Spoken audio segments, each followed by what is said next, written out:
mais. A Karen chegando aí. Karen, boa noite. A Thelma também chegando.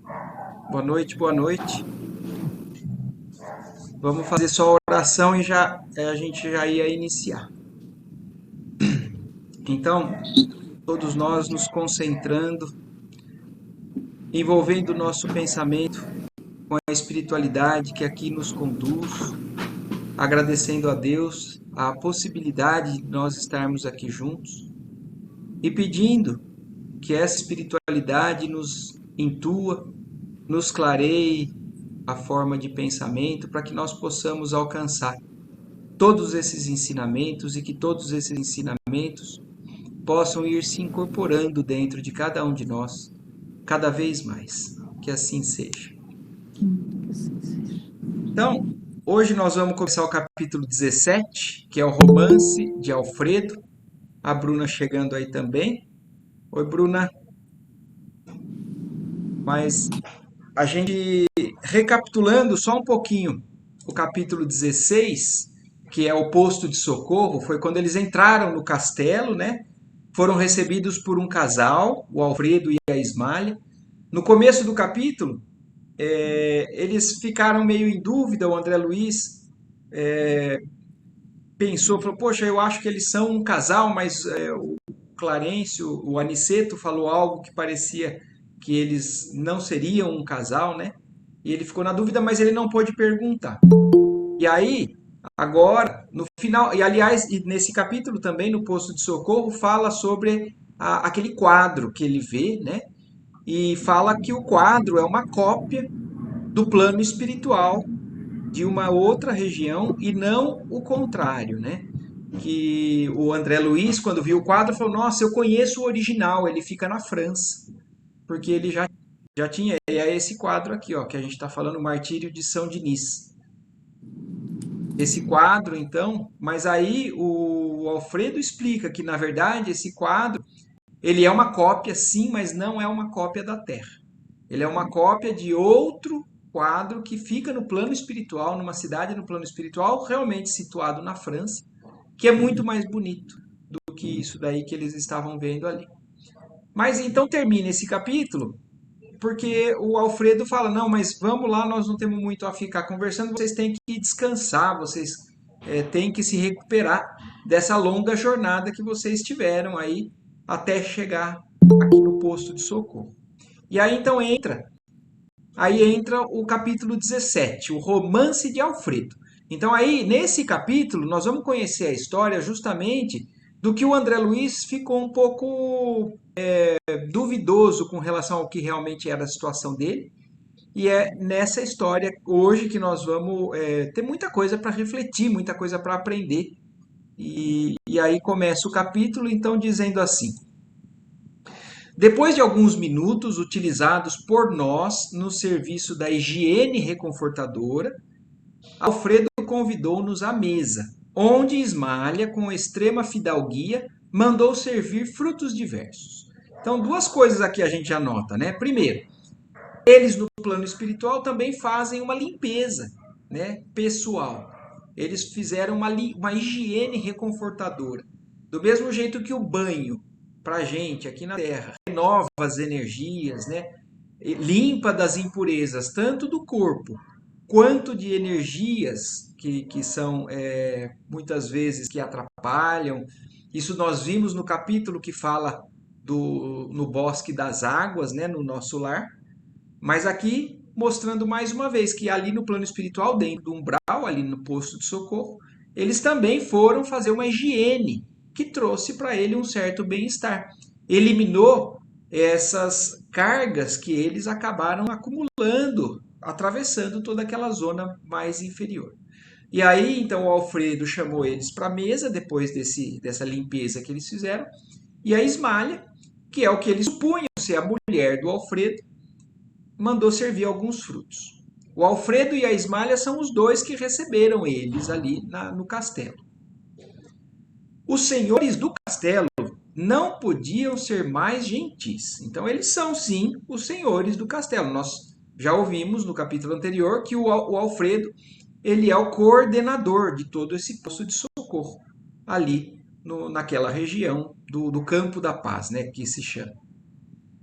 Servidores iam e vinham, com grande júbilo a lhe transparecer no rosto. Quer dizer, lá também mostrando ainda a necessidade de um servir o outro, principalmente nos lembrando que nós estamos numa área umbralina, mas ali todos que trabalham extremamente felizes. Eles já foram resgatados ali das áreas ao redor do umbral. Então nós sabemos que onde eles estão colocados ali, né, aquele castelo, ele é uma área onde tem seres de todo tipo de ignorância, de revolta, de seres perversos e tudo mais. Mas os que estão para dentro do castelo são aqueles que já foram resgatados ali da região. Eles estão pedindo socorro ou já estão em condições de serem auxiliados ali. E esses servidores, nós não sabemos se são servidores que vieram ali das regiões ao redor ou se são servidores de esferas mais altas que podem ter descido também para trabalhar e crescer, aprendendo, trabalhando. Mas o fato é que eles eram servidos por outros empregados ali no castelo, outros colaboradores, irmãos ali no castelo, que faziam então a distribuição desses frutos que a Ismália pediu. A palestra de Alfredo e as observações de Ismália estavam cheias de notas interessantes e educativas. Então eles estavam ali numa conversa extremamente esclarecedora e educativa, né, com eles na mesa. E qual a sua impressão dos serviços em geral? Perguntou Aniceto, atencioso, dirigindo-se ao dono da casa. Então o Aniceto, como um ser mais elevado, visitando ali, e a gente também viu no capítulo anterior como eles ficaram felizes com a chegada do Aniceto, falando que fazia tempo que eles não recebiam visita de irmãos dos planos mais elevados. E o Aniceto, como um ser que vai trazer algum tipo de ajuda, numa conversa perguntando como é que está, né, o tipo de trabalho ali naquele local. Excelente quanto às oportunidades de realização que nos oferecem. Quer dizer, então, o trabalho ele tem duas funções. Primeiro, atender a quem trabalha. Então, quem trabalha está abraçando uma oportunidade de realização, abraçando uma oportunidade de ser útil e, com isso, crescendo também. Então, a resposta do Alfredo já diz primeiramente sobre isso. Então, os serviços em geral, ali no posto de socorro, tá tudo muito bom com relação a isso, as oportunidades de realização que nos oferecem aqueles que trabalham. Respondeu Alfredo em tom significativo. Entretanto, não tenho o mesmo parecer quanto à situação em curso. Quer dizer, então existe um outro lado do trabalho que ali com relação ao que a demanda ou as pessoas que eles estão lidando está de uma certa forma não tão bom quanto o que ele falou ali na primeira parte da resposta dele. E aí ele explica: as zonas a que servimos estão repletas de novidades dolorosas.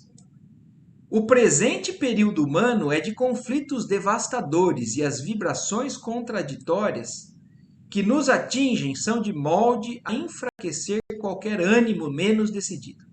Quer dizer, o que ele está aqui falando, primeiro, está falando da situação atual da humanidade naquela época em que foi descrito o livro, nos anos de 1940, mais ou menos. Então, é a época imediatamente após, ou ainda estava no finalzinho, né, da guerra, e a sociedade estava numa fase que, como ele fala, vibrações contraditórias. E isso faz com que do lado de lá, a espiritualidade que trabalhe com esse tipo de vibração, de pensamento, encontre dificuldade muito grande. Então, as dificuldades no plano espiritual variam também. É claro que dependendo do elevado nível que a gente vai observando com relação aos espíritos, então quanto espíritos mais superiores, mais espiritualizados, menos materializados, eles encontram menos dificuldades. Mas aqueles que lidam com essas áreas mais baixas, que são as ligadas imediatamente com a Terra, eles vão lidar com o mesmo tipo de problema praticamente com o que está na Terra. Porque aqueles que desencarnam, eles desencarnam com os mesmos problemas, com o mesmo tipo de revolta, com o mesmo tipo de pensamento, com o mesmo tipo de dificuldade com relação a um tipo de sentimento, seja lá o que for. É exatamente isso que eles lidam do lado de lá. E olha a observação no fim da frase que o Alfredo fala. Então, vibrações contraditórias que nos atingem e que, de alguma forma, é de enfraquecer qualquer ânimo menos decidido. Quer dizer, se eles não fossem mais determinados com relação ao que eles estavam fazendo, se eles não fossem espíritos que tinham extremamente, de extrema fé, de confiança na providência, que está acima de tudo, eles mesmos ali estariam desanimando. Então, de enfraquecer o ânimo de qualquer espírito menos decidido. Mas, como ele já tinha um certo esclarecimento, o Alfredo e todos aqueles que estavam ali também sob a orientação do Alfredo, eles estavam enfrentando muitas dificuldades, mas confiantes. E é justamente por isso que ele começa falando. Os trabalhos estão excelentes com relação às oportunidades de realização que nos oferecem. Então, o trabalho, quanto mais difícil, maior a possibilidade que ele oferece de crescimento daquele que enfrenta aquela dificuldade. Então, uma pessoa que seja lá qual for a profissão que ela esteja assumindo na Terra, se ela encontra algo que é um desafio, ela tem mais trabalho, mas ela vencer aquele desafio torna ela mais experiente, torna ela mais capacitada. E a mesma coisa ali naquele local. Então, os espíritos trabalhadores naquela zona umbralina, no meio ali do campo da paz, enfrentavam dificuldades, mas estavam confiantes porque sabiam que tudo aquilo só serviria para o crescimento deles. Aí, calma que ele fala assim, aqui ó, termina aqui, né, no decidido. Eu nem falei oi, né? Oi, Vanessa, Fabiana e Paloma que entraram depois, é que eu estava no meio do raciocínio aí. Boa noite, Marcos. Boa noite. Boa noite, Marcos. E aí, então, oi, Paloma. Então, falando assim, que eles estavam firmes, mas explicando, desencarnados e encarnados empenham-se em batalhas destruidoras. É uma lástima. Então, as batalhas que acontecem ali no plano do umbral, dos desencarnados, mas aqui ele acrescenta algo que faz a gente entender o que eles falaram, o que o Aniceto falou no começo dessa descida deles para essas áreas, né? Falando que ali é uma zona de batalha mental da crosta terrestre. Então, tudo que a gente pensa de negativismo, de dificuldade, de qualquer tipo de pensamento que seja menos digno ou que seja mais baixo, e a gente o que a gente fala, né, quando a gente está num quadro assim? A gente está numa vibração inferior, numa vibração baixa. E é exatamente isso. A vibração baixa no nível onde eles estão ali. Quando a gente consegue vibrar alto, a gente sobe, a gente passa de nível, vai para escalas e esferas mais elevadas, para moradas do nosso Pai que são mais altas e por isso a gente sai daquela zona. Mas ali onde eles estão é justamente essa zona onde abarca, né, todo o pensamento da humanidade menos digno, junto com o pensamento dos que ali habitam. Então também isso faz a gente entender e pensar também no seguinte: quando a gente está bem e algo de ruim acontece, a gente baixa o padrão vibratório, a gente entra numa zona de revolta ou de pensamento ruim, que parece que tudo aquilo cresce de repente. Porque a gente soma a nossa iniciativa a partir do momento que a gente, por invigilância, desce padrão vibratório de pensamento, a gente alcança essas áreas e essas áreas alcançam a gente. É como um ímã. Existem vários livros do Chico Xavier, o Emmanuel explica isso também no Pensamento e Vida, é um livro muito bonito do Emmanuel, que fala isso, que o nosso pensamento é como um ímã. Então, a hora que a gente pensa coisa ruim, a gente acaba envolvendo o plano espiritual que vibra no mesmo nível, na mesma sintonia, e eles acabam também nos alimentando com relação a isso. Então, se a gente não faz um esforço para sair daquela vibração, aquilo envolve a gente, que a gente parece que entra cada vez mais nessa profundidade. E é ali exatamente o que acontecem esse tipo de conflito mental, né? E é o que ele está falando. Desencarnados e encarnados empenham-se em batalhas destruidoras. É uma lástima. E eles estão ali no meio disso tudo. Eles são os que estão mais despertos, acordados, os que enxergam um pouco melhor, né? Os que já têm um pouco de luz, no meio das trevas, tentando levar algum auxílio. Então, isso a gente também observa quando a gente vai aqui em áreas na nossa cidade ou aqui na Terra, né? De vibração muito baixa, entre encarnados mesmo, né? Mesmo que a gente vá tentando ajudar, a gente tem que estar muito vigilante com relação à nossa vibração, à nossa confiança, à nossa ligação com o plano mais alto, porque senão isso também acaba nos influenciando. Por isso que é sempre importante uma oração antes de fazer um trabalho como esses, né? De vibrações mais baixas, né? Multiplica-se o número de necessitados que recorrem ao posto? Perguntou mais uma vez, né, o Aniceto, quando ele falou aquilo.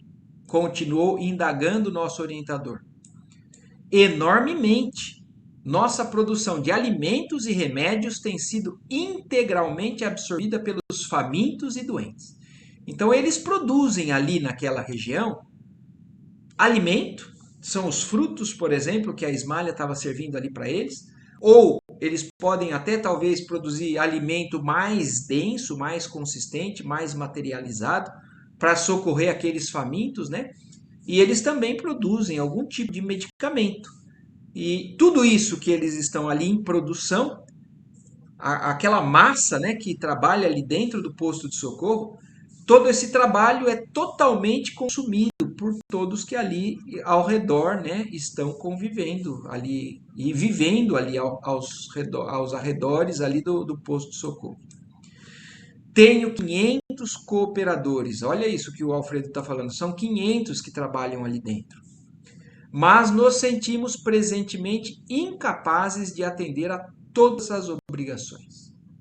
As massas de sofredores são incontáveis. Noutro tempo, nossa paisagem se mantinha sem sombras, durante muitas semanas. Mas agora, então ele está relatando uma fase diferente até do que estava vivendo o plano espiritual, ali naquela área, e com relação a essa fase, né, essa era da humanidade. Eu não sei dizer se é exatamente por conta da guerra, né? Ou se é, com certeza a guerra influencia também, porque se não tinham pessoas ali envolvidas diretamente com a guerra, a gente sabe que no Brasil existiam as pessoas que tinham famílias, que tinham familiares, que tinham alguém conhecido que estava envolvido com a guerra. Então, a revolta, o desalento, o sofrimento, tudo isso fazia parte do padrão de pensamento dos encarnados e desencarnados daquela época. Mas a gente não pode achar que talvez seja só isso. A humanidade está evoluindo numa série de coisas e inclusive nos problemas emocionais, pessoais, e isso tudo é o que estava mostrando ali. A gente não sabe hoje. Hoje tudo isso pode estar ainda pior, porque nós sabemos que a crise, né, psicológica da humanidade é muito grande. Nós sabemos que, principalmente por causa da pandemia, isso também cresceu.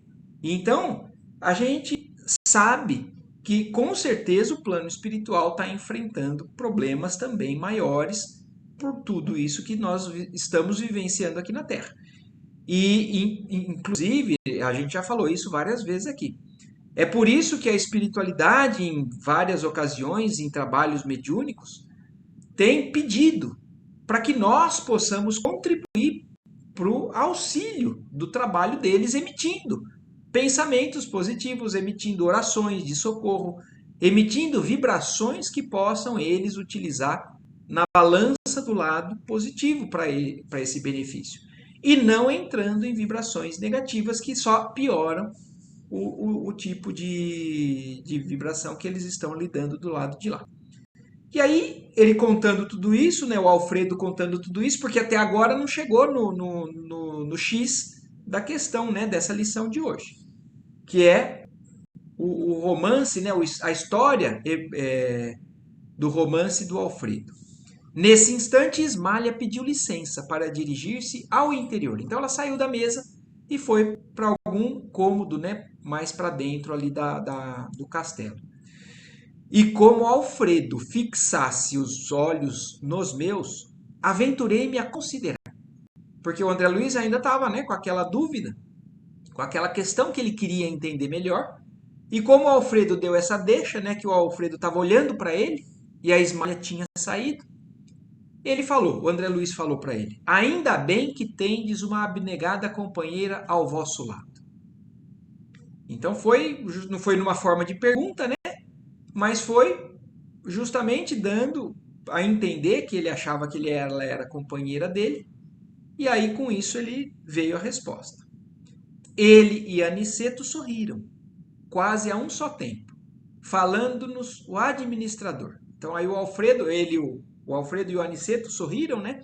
Mas o Alfredo respondeu para ele: ah, meus amigos, por enquanto não tenho essa felicidade em caráter definitivo. Então aqui já o Alfredo afirmando, confirmando o que ficou no capítulo anterior uma dúvida.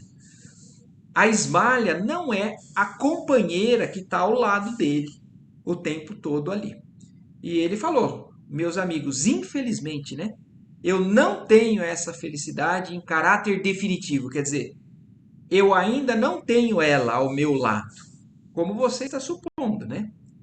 Minha esposa e eu temos o divino compromisso da união eterna. Quer dizer, confirmando agora, mais uma das dúvidas do André Luiz, né? Se eles já foram companheiros, se eles já foram casados. E aqui ele falando, minha esposa e eu temos o divino compromisso da união eterna, mas ainda não lhe mereço a presença contínua. Então aqui mostra pra gente que no plano espiritual também, porque no nosso lar nós vimos situações de pessoas que desencarnam e que depois se encontram de novo do lado de lá e continuam, né? Uma união abençoada de uma série de afinidades e de projetos e que fazem e que seguem do lado de lá. Nós também vimos no livro do Nosso Lar caso de pessoas que não viam, que estavam com medo do marido que ainda estava na Terra desencarnar, porque ela estava feliz da vida que tinha se visto livre daquela pessoa, porque aquela pessoa maltratava muito ela. Então nós sabemos que no plano espiritual, as relações, quando são extremamente benéficas, afins e realmente com o envolvimento de um amor profundo, elas seguem do lado de lá para alguns casais e elas se desfazem do lado de lá para outros casais. Porque nós sabemos que existem as relações, né, os casamentos e as aproximações, que nem sempre são para em missão, em afinidade. Tem muitos casamentos que são em caráter de resgates, de dívidas, uma série de problemas que nós tem uma palestra do Jorge Elahá que fala muito legal sobre isso, se alguém tiver interesse de entender um pouco melhor. Mas o que eu quero chegar aqui no ponto agora é o seguinte, que nós vimos essas duas situações. Almas afins que continuam juntas, almas que não são afins que se separam, e agora aqui no caso do Alfredo e da Ismália, são almas afins, mas que não continuaram juntas do lado de lá. Justamente aqui falando, o Alfredo deixando agora muito claro o porquê. Ainda não lhe mereço a presença contínua. Ela é a bondade celeste e eu a realidade humana. Então, mostrando que, às vezes, espíritos estão em patamares diferentes de evolução. E apesar de na Terra eles conseguirem se unir, do lado de lá, dependendo de como eles conduziram essa evolução, esse aprendizado na Terra, eles não vão estar no mesmo padrão vibratório. Vocês se lembram do livro Nosso Lar, que o André Luiz, no começo, ele estava no Nosso Lar. Primeiro ele ficou no umbral, depois ele ficou no Nosso Lar. Mas no Nosso Lar ele estava ansioso porque ele não estava vendo a mãe dele. E ele foi informado que a mãe dele habitava esferas mais altas. Então, mostrando para a gente que cada um vai para o nível vibratório que lhe condiz, dependendo do grau de evolução que ele adquiriu, pelo esforço aqui na Terra e pela soma das experiências nas existências, né, nas encarnações. Mas aqui ele está falando, ela é a bondade celeste e eu a realidade humana. Mas não é só por conta de padrões vibratórios de escala evolutiva. Ele vai contar agora a história. O que aconteceu na última encarnação deles que fez com que eles se separassem completamente. E aí ele falou, depois de uma pequena pausa, prosseguiu com gentileza. Aniceto conhece-nos a história. Vocês, porém, a ignoram. Sentir-me-ei, portanto, contente em relatar algumas lembranças. Com benefício duplo, quer dizer, ele falando assim, vocês como não conhecem, eu vou contar a história. E isso vai ser útil não só para vocês, que estão aqui em excursão de aprendizado. Isso vai ser útil também para mim, porque relembrar dificuldades ou tropeços, às vezes faz com que o espírito que esteja com vontade de melhorar tenha a vontade redobrada por esse relembrar. Né? Então, por isso que ele fala, em sentir-me contente, sentir-me-ei, portanto, contente em relatar algumas lembranças com benefício duplo. Então, vocês vão aprender e eu vou também crescer mais uma vez contando essa história para eu não me esquecer de tudo que eu fiz, para eu não me esquecer de tudo que eu tenho que melhorar, recobrar, pagar e consertar, né? Aliviarei o coração mais uma vez contando minhas faltas. E vocês dois que talvez tenham em breve novos serviços na Terra, aproveitarão por certo alguma coisa das minhas experiências. Então, ele falando justamente o que nós acabamos de falar, né? Ismalha e eu, agora ele começa a história. Ismalha e eu guardávamos um escrínio de felicidade no mundo. Então eles eram muito felizes no mundo. No entanto, os salteadores, né, aqueles que roubam, né, os salteadores perversos, espreitavam-nos a aventura. Minha responsabilidade era enorme no campo dos negócios materiais. Quer dizer, ele tinha um casamento muito feliz, né? E ele tinha também, no campo do trabalho dele, muitas responsabilidades nos negócios materiais. E longe de compreender as obrigações sublimes de esposo e pai, quer dizer, ele não era uma pessoa extremamente devotada à função de marido e à função de pai. Não que ele fosse um mau marido, porque ele falou, ele era feliz. Mas ele dava muito mais atenção aos negócios do que propriamente à esposa e aos filhos. Não procurava atender aos deveres justos para com o lar e os 2 filhinhos que Deus me enviara ao círculo doméstico. Então ele reconhece hoje que ele não deu a devida atenção que ele podia dar à família, à esposa e aos filhinhos que Deus deu para ele como bênção, né? Como ele fala ali. Ismalha, porém, era a providência da nossa casa. Esqueci-me, contudo, de que a virtude, a qualquer tempo, será atormentada pelo vício. E a minha nobre companheira foi vítima da maldade de um amigo desleal. Então, olha isso que ele está falando. Eles estavam vivendo daquela maneira, né? Sem se preocupar muito. Ela era cheia de virtudes, mas como toda virtude, um dia é testada para a gente realmente confirmar aquela virtude ou não, né? Ou a gente ser descoberto ainda nas nossas fraquezas, ela foi tentada. E ela foi, na verdade, atormentada, como fala aqui, né? Foi vítima da maldade de um amigo desleal. Então, quem causou toda a desgraça ali na história do Alfredo e da Ismália foi um amigo dele mesmo. Um amigo muito desleal, com quem tinha inúmeros interesses em comum no campo monetário. Então, era alguém que ele tinha negócios. Era alguém que ele tinha uma amizade. Ele falava, um amigo, mas que foi desleal nesse assunto. Então a gente já começa a imaginar, né, o que vai acontecendo. Mas ele continua explicando. A minha esposa sofreu em silêncio a perseguição dele por alguns anos consecutivos. Então olha isso. Agora ele sabe, porque a esposa na época não contou para ele. Então aquele amigo desleal se interessou pela esposa do Alfredo, a Ismália, né? E começou, através de inúmeras investidas, tentou conseguir fazer com que ela traísse o próprio amigo, né, o Alfredo, com ele. Ele provavelmente se interessou por ela e não foi por pouco tempo, olha, por anos consecutivos.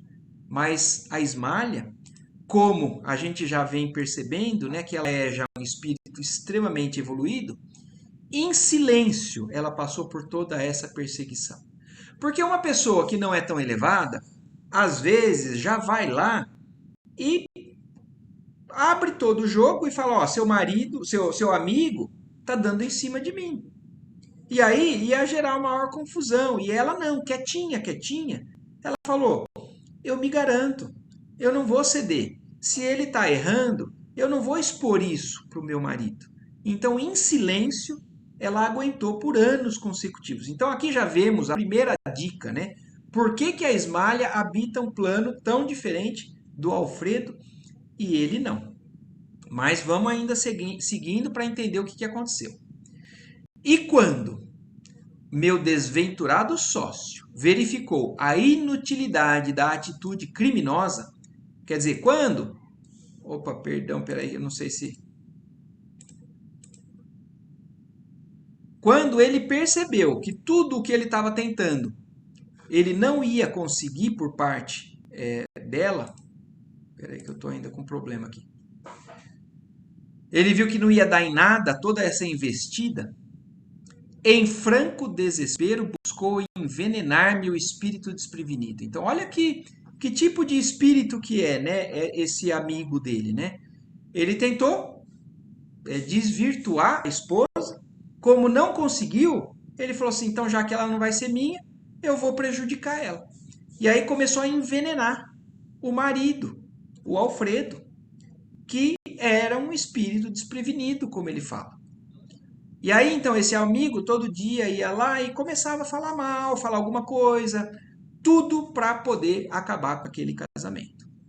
Começou por advertir-me quanto ao procedimento dela. Atordoou-me envolvendo-a em acusações descabidas. Quer dizer, começou a falar, inclusive, coisas que não eram verdades. Mas começou a falar com tanta frequência. E o Alfredo era ainda alguém, um espírito não tão firme, não tão sábio, né? Que ele acabou caindo na do amigo. E o amigo continuou. Subornou criados domésticos e colocou espiões que seguissem a minha querida Ismália nas tarefas de esposa e mãe. Quer dizer, o amigo dele, né, o parente não, o cara que ele tinha algumas relações de negócios, ele achava que de alguma maneira ele ia encontrar algum problema da Ismália para poder depois abrir o jogo, mostrar para ele, culpar ela e aí fazendo com que acabasse com aquele casamento. Porque ele pensou, né, já que eu não consegui, que eu vou agora acabar com a vida dela. Com a dela, né, e o amigo, acho que ele nem estava importando com o sofrimento do Alfredo. Esse homem exercia profunda influência sobre mim. E atendendo aos laços que nos uniam, minha companheira jamais se sentiu com bastante coragem para denunciá-lo. Quer dizer, olha isso, mais uma vez reforçando, né, a nobreza da Ismália. Porque a Ismália sabia que ele era amigo e que ele tinha um carinho por aquele amigo. E por isso ela nunca quis denunciar essa pessoa que estava fazendo tão mal para ela e tentando prejudicar tanto a situação deles. E então esse espírito maldoso, né, continuou envolvendo, conseguindo manipular, conseguindo na cabeça do Alfredo e aos poucos fazendo com que ele caísse realmente em toda aquela mentira que ele estava contando. Enquanto dava ouvidos à calúnia, fora de meu círculo doméstico, tornara-me intolerável dentro dele. Quer dizer, deixa eu falar aqui de novo porque eu li não no sentido certo. Enquanto dava ouvidos à calúnia, enquanto ele estava ouvindo tudo aquilo que o cara estava falando, fora do círculo doméstico dele, quer dizer, saindo de casa, ele ficava lá só ouvindo as baboseiras que aquele amigo estava falando. Enquanto isso, dentro do círculo doméstico dele, ele estava ficando insuportável, ele estava intolerável ali dentro. Não sabia contemplar a minha esposa com a despreocupação e a desconfiança absoluta de outra época. Quer dizer, o amigo dele plantou realmente a sementinha da desconfiança e qualquer coisa que a Ismália fizesse, por mais que não tivesse nenhum tipo de culpa, ele enxergava problema ali. Via o mal nos seus mínimos gestos e queria descobrir segundas intenções nas suas frases mais inocentes. Quer dizer, olha como um espírito transformado por uma mentira enxerga coisa onde ela não tem. E foi o que começou a acontecer com o Alfredo. Ele foi totalmente, né, enceguecido por esse amigo, com toda essa paciência que o amigo teve para ir destruindo todo aquele casamento. Via o mal nos seus mínimos gestos. Ah, não, aqui eu já li, né? Queria descobrir segundas intenções. Cheguei a acusá-la veladamente. Ismália chorou e calou-se. Quer dizer, ele chegou a expor para ela a essa desconfiança e chegou a acusar ela realmente de estar fazendo alguma coisa. E ela, um espírito extremamente inocente, a única coisa que ela pôde fazer é chorar e ficar quieta. Por fim, nosso infeliz perseguidor subornou um homem de baixa condição que permaneceu certa noite ao lado de nossos aposentos particulares como vulgar ladrão, às ocultas, sendo eu convocado à prova máxima. Então, olha isso, aqui é o auge, né, de toda essa trama que o amigo fez. Ele contratou alguém, né, subornou alguém para se colocar dentro da casa desse casal, simulando que ela estivesse traindo ele com aquela pessoa. E aí o Alfredo, né, que foi informado que provavelmente realmente ela estaria traindo ele mais uma vez, provavelmente esse amigo falou, ela deve estar lá agora. No ato ouvi dizer que tem alguém na sua casa. Ele foi lá, então olha isso. Penetrei no quarto em extremo desespero e acusei em voz alta ao ver a companheira profundamente tranquila. Quer dizer, ele totalmente desequilibrado e ela tranquila, em paz no quarto dela. Ele entrou acusando ela. Ismália levantou-se, receosa da minha saúde mental. Quer dizer, ela achou até que ele estava louco. Falou assim, olha que ponto que está chegando, né? Está chegando aqui vendo coisas onde não está tendo absolutamente nada. Mas não lhe atendi aos rogos, procurando como louco o conspurcador da minha honra. Quer dizer, ele estava totalmente louco mesmo, cego com relação a tudo aquilo, e saiu procurando, mesmo que ela falasse e negasse, né? Abri violentamente um grande armário antigo, vasculhando o quarto. Nesse instante, o vulto de um homem esgueirou-se na sombra do aposento próximo. E antes que eu pudesse agarrá-lo do meu ódio infreme, saltou a janela, alcançando o pomar da nossa casa. Quer dizer, o que ele pôde ver é alguém saindo correndo.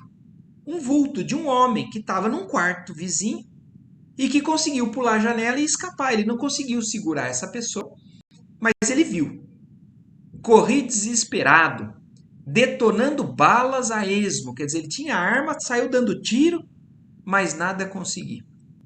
Regressei ao quarto e, para cúmulo da calúnia odiosa, o desconhecido deixara atrás de si um chapéu novo, rigorosamente moderno, para que se acentuasse os meus sentimentos terríveis. Quer dizer, até isso foi planejado pelo amigo, né? Você vai lá, demonstra que você estava lá e deixa a prova, para que ele não ache que era algo da cabeça dele. Deixa cair um chapéu. E foi o que aconteceu. Naquele momento, então, foi a prova para ele. O Alfredo caiu em toda essa trama. Olhos com gestos, vomitando insultos, quis eliminar Ismalha. Quer dizer, ele chegou ao ponto de querer matar Ismalha. Então, olha o grau de desequilíbrio que ele, por invigilância, por dar ouvidos, né, a alguém que queria prejudicá-lo, chegou a esse ponto. Então, ele estava totalmente desequilibrado, querendo matar Ismalha, banhado em lágrimas aos meus pés, banhada em lágrimas aos meus pés, quer dizer, ela estava ali chorando, pedindo assim, nada disso que você está vendo, eu fiz. No entanto, alguma coisa que nunca pude compreender na Terra. Então, olha isso, né? Porque ele quis matar a Ismalha. A Ismalha aos pés dele chorando. Ele quis matar ela, mas naquele momento alguma coisa aconteceu. E algo que quando ele encarnado, ele nunca entendeu o que aconteceu naquele momento. Agora, hoje, ali no plano espiritual, ele já entende. Mas algo paralisou-me o braço, quase homicida. Então ele ia matar Ismalha. Mas aqui também já vem algo para a gente prestar atenção e entender que não existe mal que não esteja sob controle da espiritualidade superior. Se a espiritualidade permite que isso aconteça, é porque, de alguma forma, isso também serve para crescimento da Ismalha e serve ou de pagamento de dívida, a gente não sabe da vida passada do Alfredo, ou para testemunho do que realmente está acontecendo no interior do Alfredo. Mas até isso existe um limite. Então, no momento em que ele ia cometer um ato homicida, ele ia matar a Ismalha, a espiritualidade interviu. Então, ele, como ele fala, ele não entendeu o que aconteceu, mas ele ia matar e alguma coisa segurou o braço dele. Então, para a gente ver como nós estamos constantemente vigiados, guiados pela espiritualidade superior. Por mais que as situações das nossas vidas pareçam totalmente desequilibradas ou tomadas pelo mal. Então, aqui ele comprovando isso. Ele não conseguiu matar ela. Mas, vociferando blasfêmias, surdo aos rogos dela, afastei-me do lar tomado de horror. Então ele saiu de casa. Ele estava crente de que tudo aquilo foi verdade, não conseguiu matar ela, mas ele saiu de casa. No dia imediato, fiz valer meu direito exclusivo sobre os filhos e providenciei para que Ismalha, convertida em estátua de dor, fosse restituída à fazenda paterna. Quer dizer, ele tirou os filhos dela, mandou de volta para os pais e saiu de casa e nunca mais viu ela. Contratei uma governanta para os meninos e logo após tomei um paquete para a Europa. Então olha isso, né? Como ele realmente era um pai que não dava devida atenção para os filhos. Apesar de querer tirar os filhos da mãe, ele nem foi ele quem cuidou dos filhos. Contratou uma governanta para os meninos e foi embora para a Europa. Moravam no Rio de Janeiro. Moravam nas esferas ali da carne ao redor do nosso lar, do campo da paz, que a gente sabe que são os planos espirituais ali das redondezas do Rio de Janeiro. Mas ele, depois desse acontecido, fugiu, foi embora para a Europa, não conseguiu lidar com a situação e foi embora para a Europa, onde me demorei mais de 3 anos. Ficou 3 anos lá. Nunca me propus a verificações sérias. Quer dizer, ele nunca procurou saber de fato o que é aquilo que ele tinha presenciado. Ele nunca procurou saber de fato se tudo aquilo que estava tomando como conclusão era verdadeiro. Ele, na verdade, encarou tudo aquilo como a verdade. Para ele não tinha mais dúvida.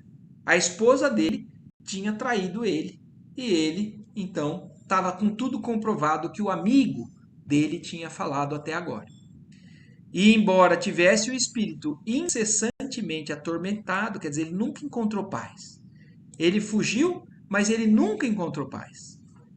Humilhei os sentimentos mais íntimos, jamais procurando notícias da companheira caluniada. Quer dizer, ele agora, no plano espiritual, reconhece que ela foi caluniada, que tudo aquilo foi mentira e que ele caiu naquela mentira. Mas ainda encarnado, ele ficou os 3 anos na Europa, atormentado, mas o orgulho dele falava mais forte. E ele nunca procurou saber mais notícias da Ismália. Certo dia recebi uma carta lacônica na costa francesa. Um parente dava-me informações da esposa. Após 2 anos angustiosos, quer dizer, 2 anos depois da partida dele, né? Ele ficou 3 anos na Europa, mas 2 anos depois da partida dele, entre a saudade e o abandono, Ismália fora colhida pela tuberculose, falecendo em terrível martirológio moral. Quer dizer, ela morreu. Ela adoeceu, pegou tuberculose e morreu. Extremamente em um sofrimento moral. Porque imaginem, se coloquem no lugar da Ismália. Uma pessoa que nunca fez absolutamente nada, que sempre procurou preservar, inclusive o que estava fazendo mal para ela, ainda concluiu tudo aquilo naquela cena, né, em que o marido tentou matar ela, ela tentou falar que nada daquilo era verdade, não acreditou nela e foi abandonada na casa dos pais. Então imagine os últimos 2 anos de sofrimento dessa Ismália. E ela morreu de tuberculose. Deliberei então a volta. Então depois dessa notícia, que aconteceu provavelmente um tempo depois, né, porque ele ainda ficou 1 ano lá, mas depois disso ele resolveu voltar. Fixei-me novamente no Rio. Então aqui confirmando que eles moravam no Rio. Eduquei os filhinhos e conservei a dolorosa viuvez no desencanto do coração. Quer dizer, ele voltou a morar com os filhos, educou os filhos, né? Mas viveu uma vida extremamente dolorosa ainda, com desencanto, né? Ele sofreu um grande desencanto, porque para ele foi a vítima de tudo aquilo. Os anos rolaram, uns sobre os outros, quando fui chamado à cabeceira do ex-sócio agonizante. Então, olha o que aconteceu. Aquele sócio que fez tudo isso com ele, chegou o fim da vida dele. Começou a ter um problema, já estava no final da sua encarnação, então, numa cama, agonizando, resolveu chamar o Alfredo de volta, né? O infeliz, em face da morte, quer dizer, a gente sabe que isso acontece com muita frequência, aqueles que estão já no fim da vida, às vezes se arrependem de muita coisa que fizeram, né? Quando estão naquele ritmo de vida, acham que estão fazendo certo, defendendo algo que é melhor para eles e tudo mais. Fez tudo aquele monte de absurdo, mas se arrependeu. E antes de morrer, chamou o Alfredo. O infeliz, em face da morte, confessou o crime odioso. Quer dizer, o Alfredo soube pela boca do próprio cara, do próprio amigo, que tudo aquilo foi armado, pedindo um perdão que, infelizmente, não pude conceder. Quer dizer, o Alfredo não foi o fim do sofrimento para ele, né? As desilusões para ele, além da questão da esposa, depois descobre que a esposa não tinha culpa nenhuma. E o sócio pede perdão e ele não dá perdão. Ele não consegue perdoar. Transformei-me desde então num louco irremediável. Quer dizer, o Alfredo morreu, ele viveu o fim da existência dele totalmente transtornado, cansado, envelhecido. Procurei a propriedade rural dos sogros, tentando reparar de alguma sorte a injustiça, mas a morte não me deu ensejo e voltei para a esfera dos desencarnados em tristes condições espirituais.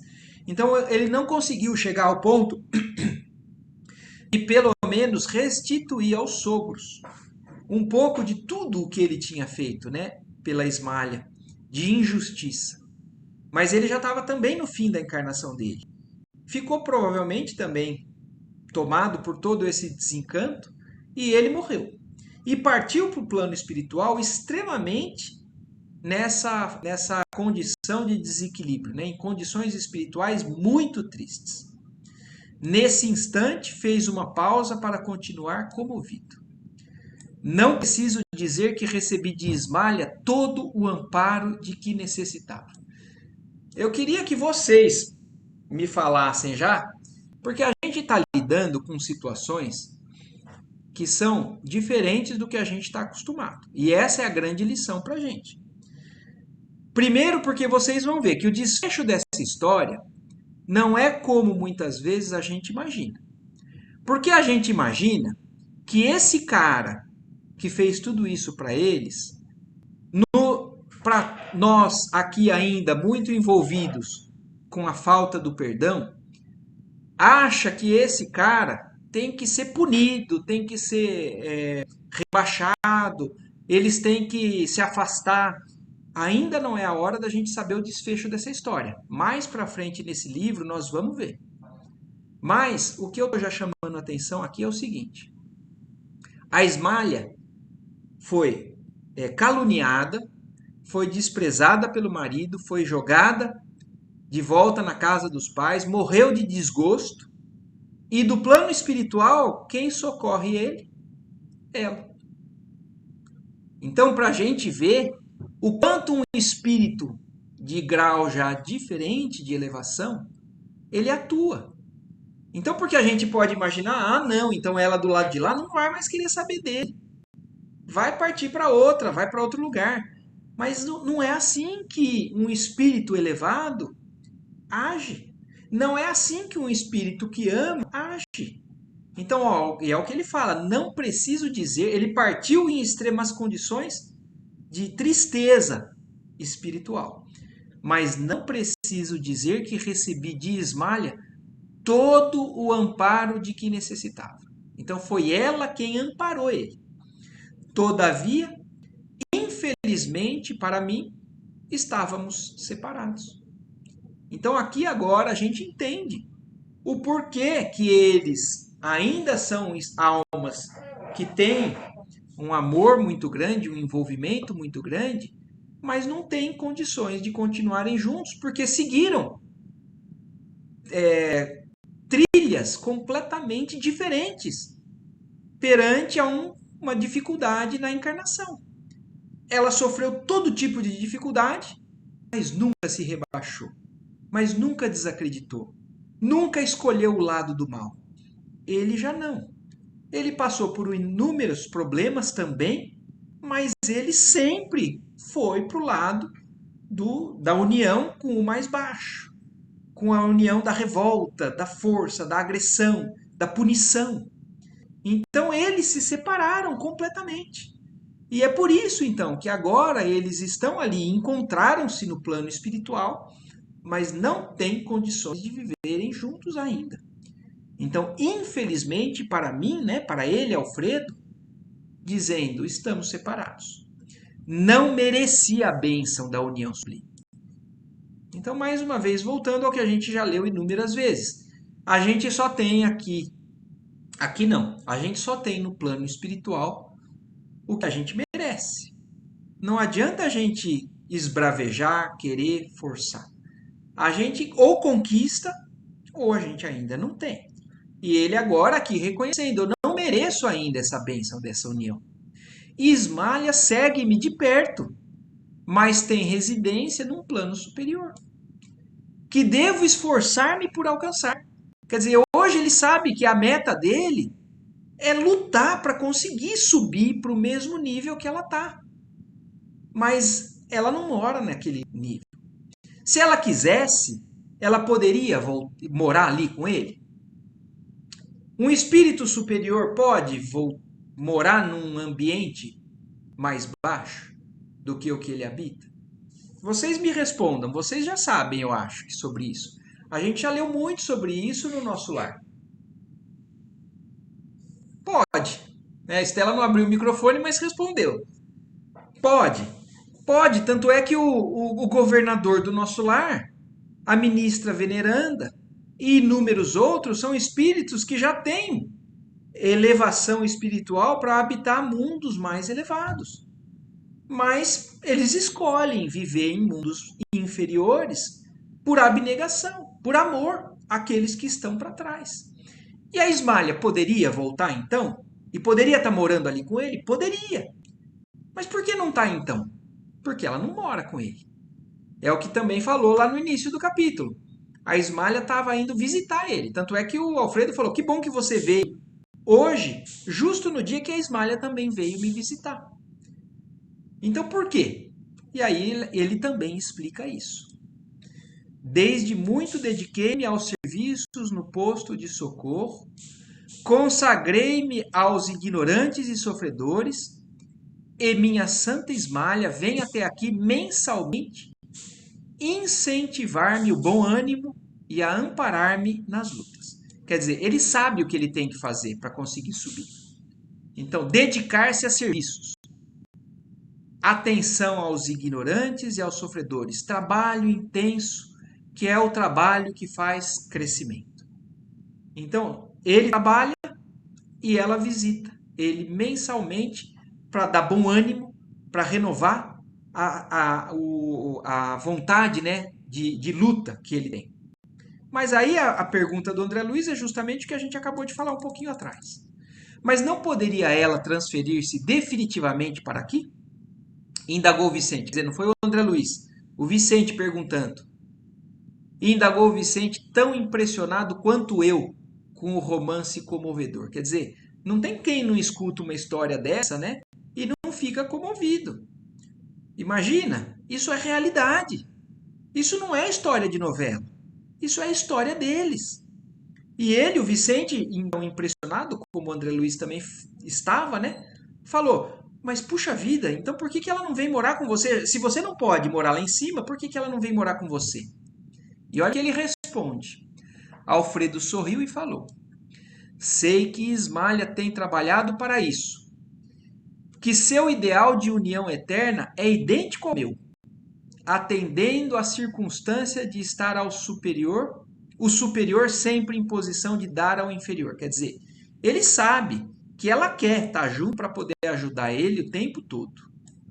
Mas não ignoro que foi advertida por nossos maiores. Quer dizer, o Alfredo sabe que ela foi orientada pelos que entendem mais do que eles. Os superiores, sempre acima de nós, têm aqueles que sabem melhor. Então, ele sabe que se ela quisesse, ela estaria com ele. Ela está trabalhando para isso. Mas ele sabe também que ela foi advertida pelos superiores dela sobre as minhas atuais necessidades de esforço e solidão. Então, olha isso, né? O Alfredo reconhece que tudo que ele fez requer uma passagem ainda na vida dele, né? Não é na encarnação, né? Nessa fase da vida dele, que sem essa fase ele não consegue alcançar. Então, por tudo que ele fez, agora ele tem que se esforçar e tem que viver solitariamente para entender, para assimilar melhor tudo aquilo o que tinha acontecido. Preciso conhecer o preço da felicidade para não menosprezar de novo as bênçãos de Deus. Então olha isso, né? Ele reconhecendo que ele não tem noção ainda do preço que é para ser feliz, porque ele já teve a felicidade e menosprezou isso. Ele já teve de Deus essa bênção, só que ele foi tentado e ele não conseguiu passar nesse teste. Minha esposa deseja descer para encontrar-se definitivamente comigo. Entretanto, é necessário que eu aprenda a subir. e por este motivo ainda não recebemos a devida permissão para o definitivo consórcio espiritual. Então ele extremamente consciente de que ele ainda não está no ponto, ele ainda não está em condições, então ele está lutando para conseguir essas condições. Observando-nos a emoção, concluiu. Quer dizer, imaginem que eles ouvindo isso estavam emocionados. O André Luiz e o Vicente, né, ouvindo essa história. Estou resgatando crimes de precipitação. Pela impulsividade delituosa, perdi minha paz, meu lar, minha devotada companheira. Quer dizer, ele foi precipitado, ele foi impulsivo. E com isso ele perdeu a paz, o lar e a própria companheira. Conforme ouviram, não matei nem roubei ninguém. Então olha isso, né? Porque a gente às vezes acha que só vai sofrer no plano espiritual aqueles que são criminosos desse tipo, que são os que matam alguém, os que roubam alguém. Mas ele não tinha matado ninguém, não tinha roubado ninguém. Ele só tinha sido precipitado, ele só tinha sido impetuoso e acabou desorganizando toda a vida dele. A ponto de agora, mesmo no plano espiritual, ainda não estar em condições de alcançar aquilo que ele gostaria. Então hoje ele confirma isso, né? Conforme ouviram, não matei, não roubei ninguém, mas envenenei-me a mim próprio. Quer dizer, ele sabendo que ele foi a causa. Os pensamentos dele foram cada vez mais alimentados por influências ruins e ele cresceu naquilo e ele se envenenou. Ele morreu pelo próprio veneno que ele mesmo criou. A calúnia é um monstro invisível que ataca o homem através dos ouvidos invigilantes e dos olhos desprevenidos. Então, olha isso, né? É uma lição que mostra pra gente o tamanho da importância de uma mentira. Hoje, a gente conhece através dessa história do Alfredo e da Ismália, o que um amigo que só resolveu contar uma mentira, é claro que a gente, talvez, nós não conseguiríamos fazer isso no grau que aquele amigo fez. Mas muitos conseguem fazer e não têm noção das consequências. Porque o amigo se arrependeu antes de morrer. Mas as consequências do que ele fez estão repercutindo até hoje. Não bastou o arrependimento do amigo, porque não está tudo consertado. O que ele desorganizou está desorganizado.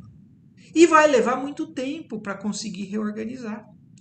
Então, assim termina esse 17º capítulo aqui, né, do André Luiz, do livro Os Mensageiros, que conta justamente essa história do romance de Alfredo, que é uma história muito melhor do que qualquer novela que a gente tenha assistido, porque ela vai ficar na nossa memória. Ela vai ficar ainda mais quando vocês conhecerem a sequência dessa história no plano espiritual, que nós vamos conhecer ainda nesse livro. Então, guardem essa história. Porque também, se a gente imagina que a punição para esse amigo vai vir da maneira que a gente espera, nós vamos também ter mais surpresa pela frente. Certo? Tudo aqui é diferente do que o que a gente está acostumado. Tudo aqui é baseado em misericórdia divina, em amor muito mais sublime do que o que a gente está acostumado. Então, nós vamos cada vez mais nos aprofundando, né, nesses ensinamentos desse livro, e isso vai modificando a nossa forma de encarar a vida para sempre.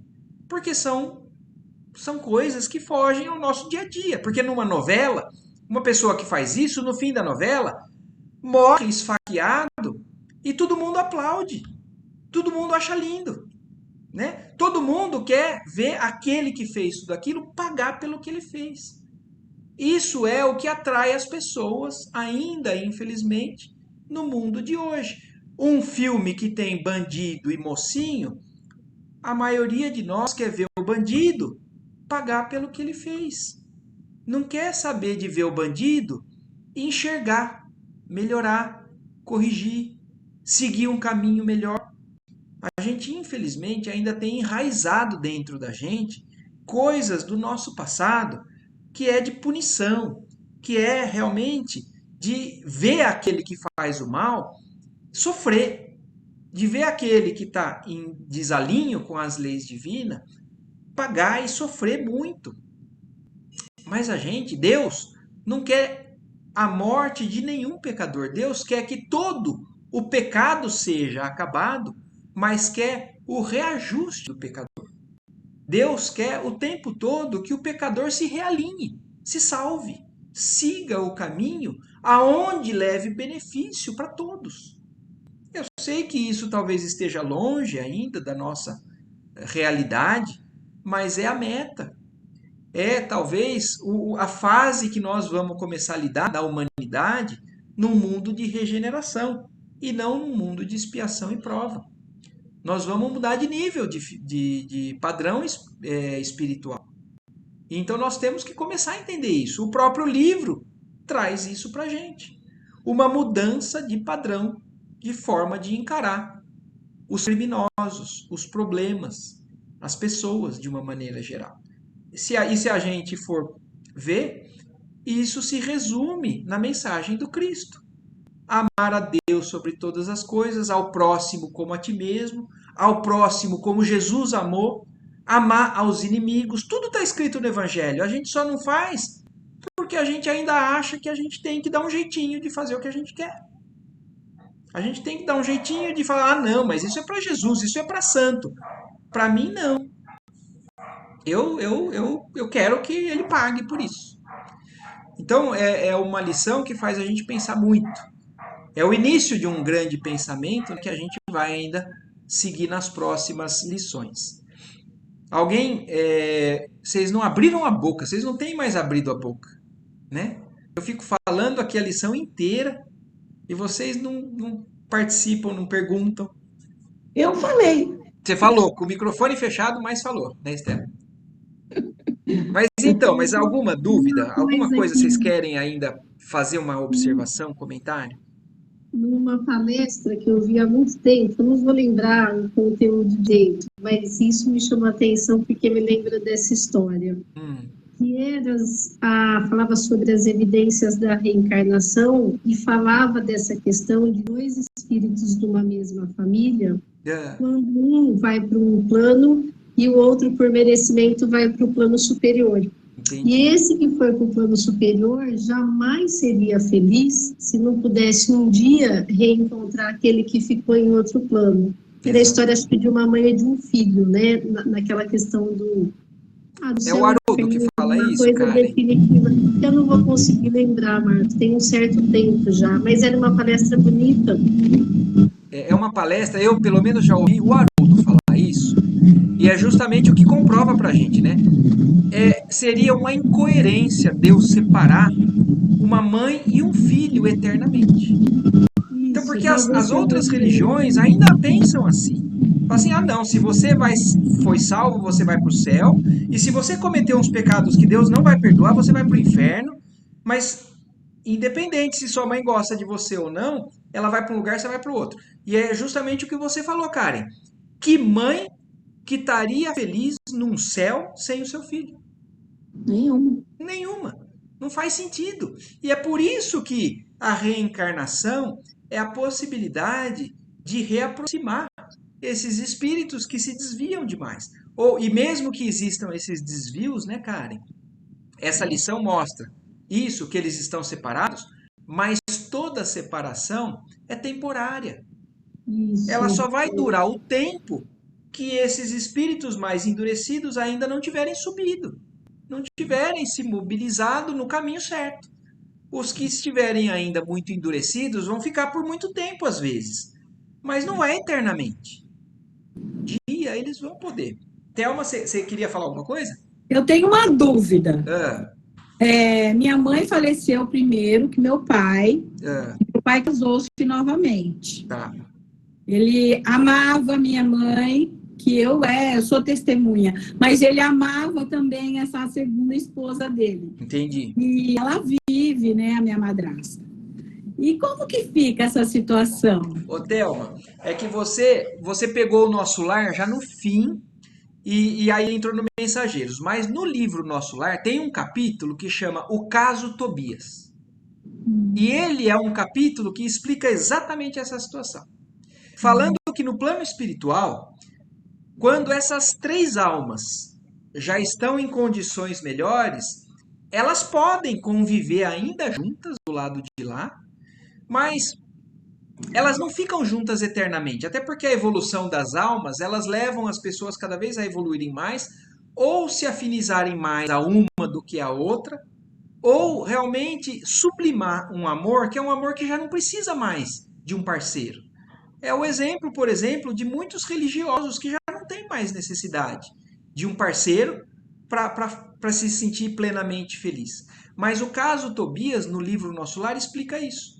O Tobias, ele tinha uma esposa, a esposa desencarnou, ele acabou se casando com a irmã da esposa, e ele também tinha uma afeição muito grande por ela, só que no plano espiritual estavam os três juntos.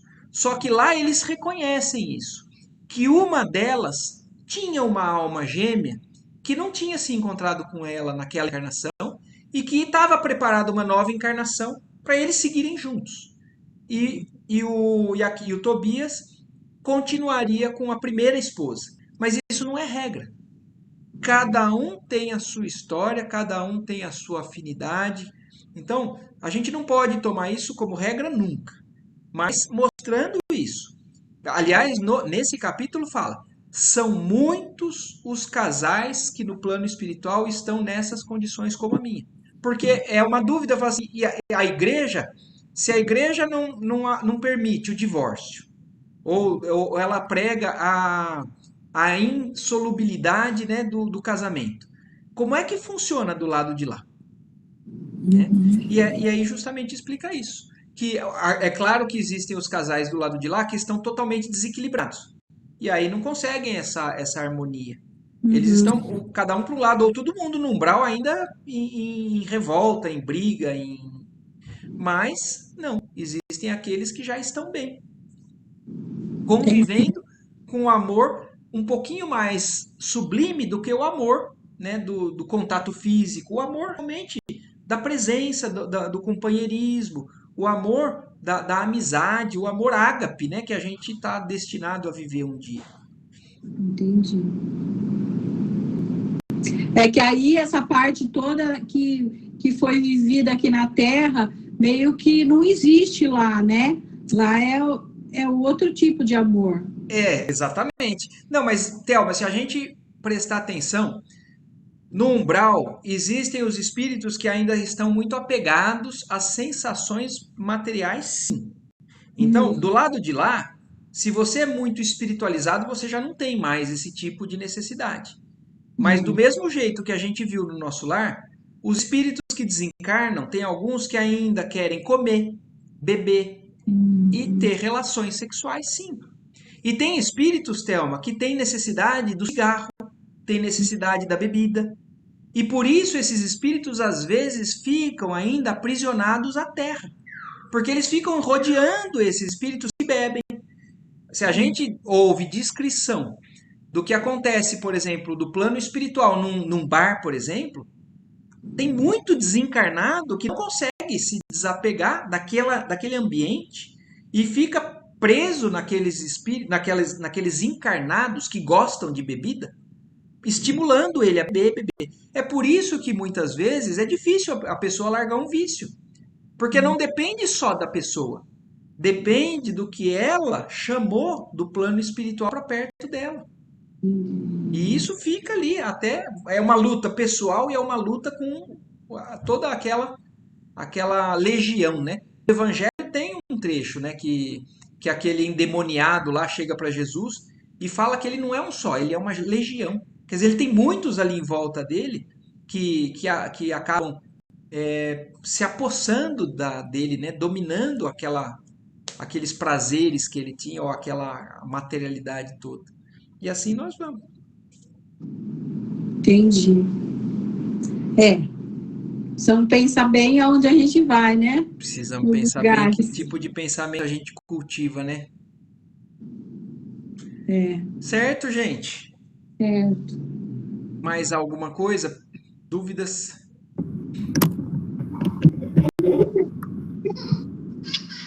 Oi, Vanessa, você falou alguma coisa? Não, tudo certo, tudo explicado. Então tá joia, gente. Muito obrigada pelo estudo. Imagina, um bom finalzinho de domingo para todos, então, viu? Para vocês também. Todo mundo, boa Boa noite. semana. Boa Obrigada. noite.